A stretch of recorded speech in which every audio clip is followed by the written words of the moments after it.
আসসালামু আলাইকুম, কেমন আছেন সবাই? আশা করি সবাই ভালো আছেন। একটা গুরুত্বপূর্ণ কথা বলার জন্য আসলাম। কথাটা অবশ্যই শুনবেন। আমার মনে হয় যে কথাটা শুনলে আপনাদের উপকৃত হবে, আপনারা উপকৃত হবেন। বর্তমানে ফেসবুক প্রচুর পরিমাণে আপডেট চলতেছে। তো আপডেটের কারণে এঙ্গেজমেন্ট যে লিস্ট যে আসে, ওই এঙ্গেজমেন্ট লিস্টটা বর্তমানে শো করতেছে না। আপডেটের কারণে আসতেছে না। হয়তো এই সপ্তাহ গেলে সামনের সপ্তাহ চলে আসবে। তো আপনারা নিরাশ হবেন না। যারা যারা এঙ্গেজমেন্ট লিস্টে ছিলেন এবং যারা যারা প্রতিনিয়ত রিপ্লে কমেন্ট করতেছেন, প্রতিনিয়ত বেশি বেশি কমেন্ট করতেছেন, আমার সাথে অ্যাক্টিভ আছেন, ইনশাআল্লাহ প্রতিনিয়ত আমি ফুলের শুভেচ্ছা দিয়ে যাচ্ছি এবং দিয়ে যাব। আর আগামী সপ্তাহ এঙ্গেজমেন্ট লিস্ট অবশ্যই চলে আসবে। আপডেটের কারণে এই সপ্তাহ আসে নাই।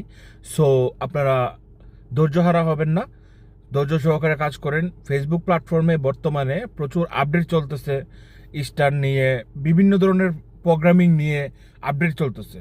সো আপডেট কমপ্লিট হয়ে গেলে অবশ্যই ফেসবুক আবার আগের মতো সচল হয়ে যাবে ইনশাআল্লাহ। ধৈর্য হারাবেন না, ধৈর্য সহকারে কাজ করে যান, ইনশাআল্লাহ সফলতা আসবেই। তো এ পর্যন্তই। ভিডিওটা ভালো লাগলে সবার মাঝে ছড়িয়ে দিবেন।